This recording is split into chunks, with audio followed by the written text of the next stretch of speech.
অঙ্কটা কি বলছে, 20টা দ্রব্যের, এখানে 20টা দ্রব্যের হবে, 20টা দ্রব্যের ক্রয় মূল্য 12টা দ্রব্যের বিক্রয় মূল্যের সমান হলে শতকরা লাভের হার কত? অপশান দিই, দেখো অপশানটা নিয়ে নিলাম। এবার দেখো এখানে আমাদের বলছে 20টা দ্রব্যের কিন্তু ক্রয় মূল্য, অর্থাৎ আমরা লিখে দেবো 20 ইন্টু সিপি, ঠিক আছে, অর্থাৎ সিপি মানে ক্রয় মূল্য, আর 12টা দ্রব্যের বিক্রয় মূল্য অর্থাৎ 12 এর সঙ্গে দেখো সমান হচ্ছে 12 ইন্টু এসপি। এবার আমরা কি করব, এই সিপি ডিভাইডেড বাই এসপি করে দেবো। এসপি যদি আমরা করি তাহলে উপরে 12 আর নিচে হচ্ছে আমাদের 20। এটা জাস্ট কাটাকুটি করো, কাটাকুটি যদি আমরা 4 দিয়ে করি উপরে 3 হবে আর নিচে হবে 5, তাই তো? তাহলে আমাদের দেখো এর ডিফারেন্সটা কত, নিচেই কিন্তু এসপি আছে, সুতরাং লাভ হয়েছে। যেহেতু 3 টাকা যদি আমরা ক্রয় মূল্য ধরি, 5 টাকা হচ্ছে আমাদের বিক্রয় মূল্য, সুতরাং লাভ হচ্ছে আমাদের 2 টাকা। এবার 2 টাকা লাভ হয়েছে কত টাকা ক্রয় মূল্যের জন্য? 3 টাকা ক্রয় মূল্যের জন্য।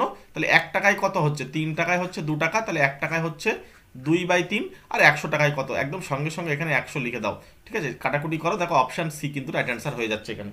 ওকে, থ্যাংক ইউ।